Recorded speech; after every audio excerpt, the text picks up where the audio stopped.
This is Ryan Elliott for Boxing Social in association with Betfred. We just concluded the weigh-in in Newcastle ahead of Robbie Davies, Jr. versus Ruiz-Ritson. With me, delighted to be joined by, although he's been here, there and everywhere, he's found the time to come to the northeast of England. Frank Smith. Frank, how are you? My favourite place, mate. It's my favourite place to be, the northeast of England, Newcastle. It's absolutely going to go off tomorrow night, isn't it? Well, thanks for the compliment. I'll try and avoid the northeast bias. However, great show tomorrow night. A couple of really big domestic fights, a lot of talent on the bill. It's labelled bad blood, fairly reserved today. Do you think they're just ready to get in there now? Yeah, I think so. Like the Waynes, they've had that bad blood. We've seen it all. It's been quite public, a few spats, and now we're 24 hours away from the fight. They've got to get in there and do the job. I think they both respect each other, obviously, and that stuff's out the way now. Now, one thing I found interesting that Eddie said was it's almost a year ago. I think it's just been just over a year since the Patera loss to Ruiz-Ritson. Unbelievable atmosphere that night. Obviously didn't get the win. He said it felt like afterwards it was very flat and it felt like almost the Newcastle dream had died. Now we see Ruiz-Ritson in this huge domestic fight in a WBA eliminator. It's mental to think the winner of Saturday night's fight could be in there with the winner of next weekend's unification between Josh Taylor and Regis Prograis. Real possibility?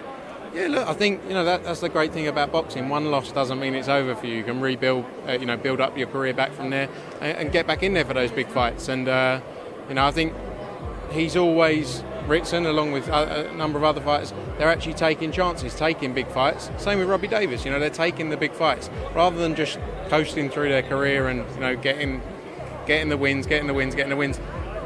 I don't think you can be scared to take losses in the biggest fights because you can come back. You see some of the best the biggest names out there have had multiple losses, but they've come back over a period of 10, 15 years and rebuilt their careers. So I don't think it means as much as people say. Maybe in the short term, but when you can build back up, I think there's big fights out there for fighters to come back with. Just on this fight tomorrow night, we're expecting I think around 9,000 sellout. Not only just Geordies though, I've heard Robbie Davies has done very well with his tickets. There's going to be hundreds of scousers in there. It'll be a very emotional atmosphere. Do you think there's a chance that we could just see game plans completely abandoned? We've seen it with Lewis in the past where he can't help but get involved in a tear-up. Would you be surprised?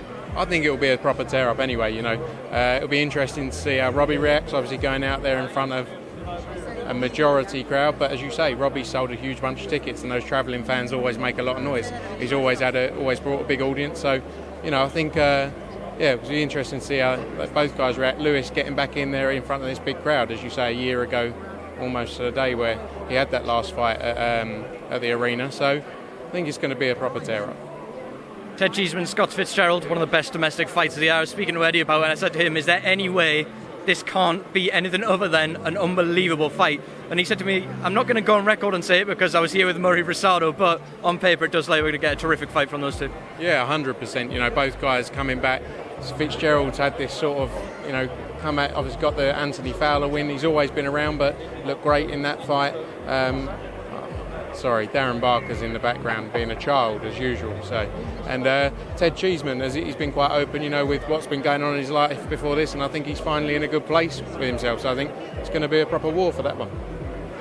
When I spoke to Ted the other day, he'd almost put that pressure on himself with everything he'd been through, both in and out of the ring, the disappointment of the Garcia fight and the disappointment of not getting the nod in the Conway fight, and whatever else he had going on in the background. I know he's put the pressure on himself in this fight. This is my last chance, in a way, to break beyond domestic level and make a big name for myself. Does that make him a more dangerous fighter tomorrow night? Yeah, Ted's a great fighter, but obviously he's had his own sort of demons going on in his head that he hasn't spoken to anyone about. When all of that was going on, no one knew.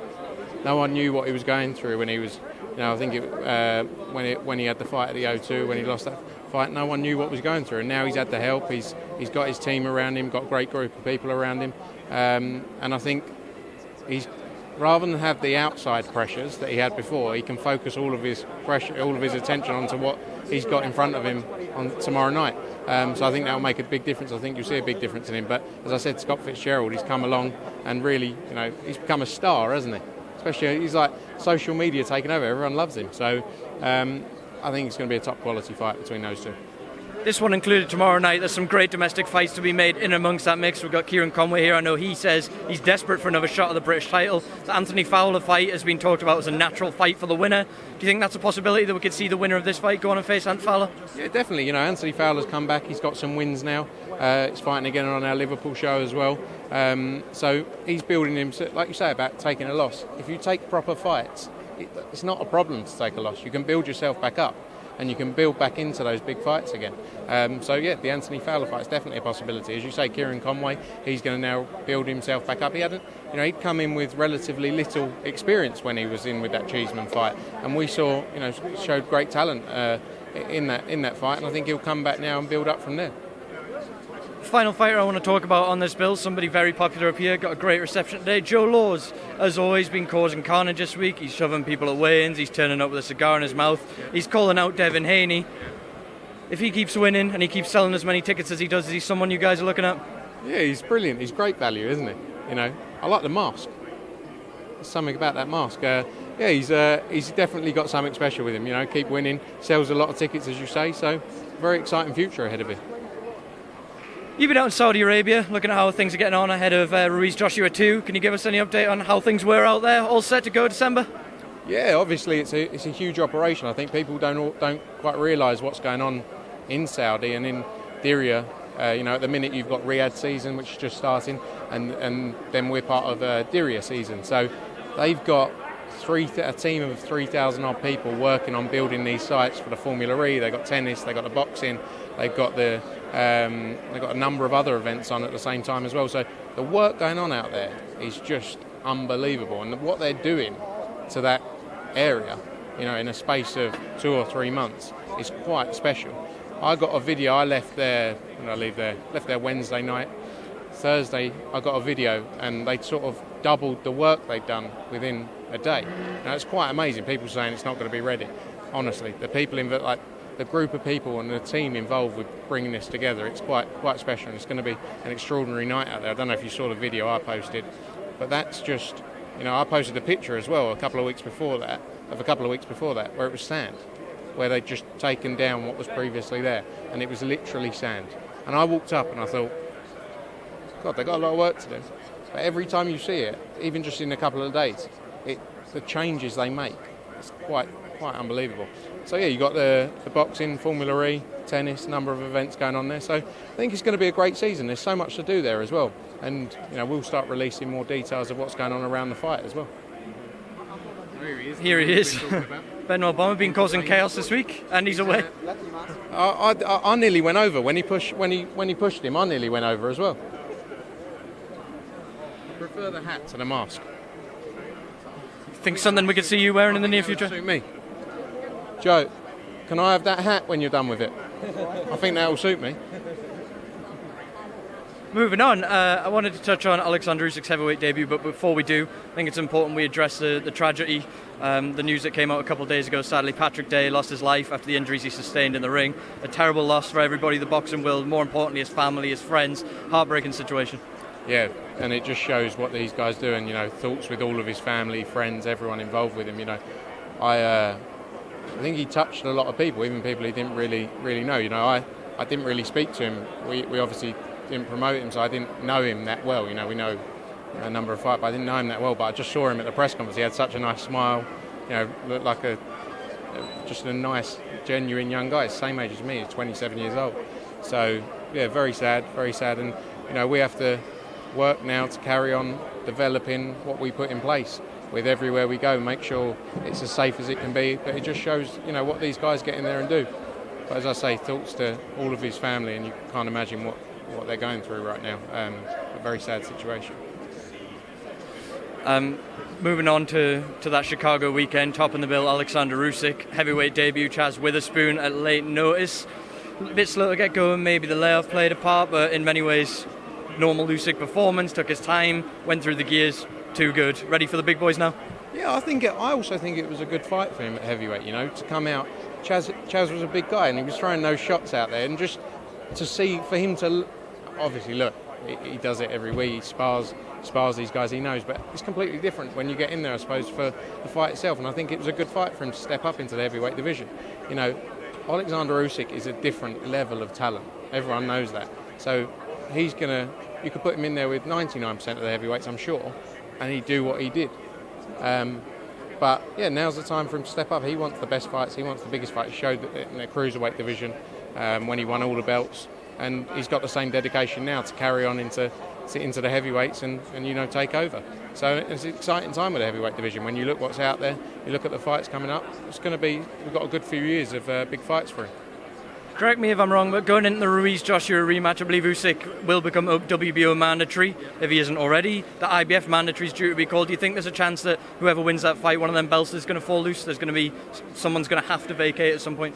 We'll see what happens, but obviously, as you say, there's two different mandatories with the IBF for Kubrat Pulev. WBO, as you say, will be Alexander Usyk. So it'd be unfortunate to lose a belt, but obviously it's part of the rules we'll see what happens when it comes out. But the heavyweight division's very exciting right now, and there's massive fights out there. So first, Joshua's got to do the job against Andy Ruiz. Deontay Wilder has got his big fight against Luis Ortiz as well. Then Tyson Fury in February, apparently. So there's lots to get out of the way before you start looking at what's happening early next year as well. Now, Dimitri Biffle, another win over the weekend in Chicago. Fairly comfortable, if unspectacular at times. I think when we see Biffle in fights like that, sometimes, I'm sure you'll agree, he's just far too good and far too comfortable. We've got Beterbiev Gvozdyk this evening. Do you think he needs that kind of test to go in with the winner of that fight for us to see the best of him? Yeah, I definitely think he needs the best test to show what he can do. There's also the opportunity, he says he can move down to 168 as well. So there's big fights there for him as well. But we'll see. You got the Kovalev-Canelo winner as well. It could be interesting what happens after that. Even if it wasn't a Canelo fight, there's the opportunity. Could you do the Kovalev fight as well? That's a big fight. But Bivol's still a very young guy, still got a lot more to give. And as you say, the big fights will be where you see the best in him. Final couple bits, Frank. The fight that wasn't to be is to be. Josh Kelly will be challenging David Ivanishin for the European title. Didn't go to purse bids. Deal agreed. We don't know date, venue, anything like that yet. Any idea when we'll be seeing that fight? I think you'll hear details soon, but for probably next year. Still all being worked through at the minute. But that's a great fight between the two of them. Unfortunately it didn't happen before, but hopefully we can get it all together for the early next year. I think it's almost a blessing in a way that it didn't happen. It seems like a much more significant fight now that we've seen the recent form of Ivanishin. People will be asking questions of Josh Kelly after his draw out in America. Perfect opportunity for him to prove himself. Even bigger fight now? Yeah, definitely. Josh Kelly's come on, carried on building his profile, and as you say, Ivanishin's had some good wins as well. So, very entertaining. And these are the fights that we need to see. To be fair to Kelly, he's got in there. He had the Ray Robinson fight. Was a great fight out in New York on the June 1st card. But, Kelly wants those big tests, so I think this will be good for him, and it will show where he really is in his career. So then I want to ask you about Frank. I asked Eddie, but he didn't really give too much away. This visa process for Anthony Joshua, Andy Ruiz out in Saudi Arabia. We posted a video at the initial press conference that appeared to suggest that you'd be granted a visa upon purchase of a ticket. It now appears that they're separate entities. Could you just clarify that for those buying tickets and heading out there? Yeah, I think, obviously you have to... this is the government who are involved in the event as well, but the visa process is something done. You have the General Sports Authority, so who we're putting the event on with Skill Challenge, but then you've also got the government who have then put in place this tourism visa. So that has come out separately away from the event. It's been released at a similar time, but that is now their tourism visa that they've been working on releasing for a while. So I think the tourism visa and the ticket purchase, it's on the same, you click through on the same website, but they've obviously changed the process around it slightly. I think when we had the press conference, obviously, it was there to be, the visas would be granted on purchase of your ticket. I think the cost is probably where the question is from people. But, the main point is that the visa process has changed slightly from the original press conference, I believe. And that's not just a Riyadh or Diriyah, I think that's the whole of Saudi. So this is something about travelling. Even if you're not coming to the event, this is the tourism visa that they've now put in place that they didn't previously have. Okay, thank you for clarifying. Frank Smith, pleasure as always. Thank you for speaking of Boxing Social. It is boiling, isn't it? I don't quite understand why, because it's cold outside, so yeah. Yeah, thank you anyway, pleasure.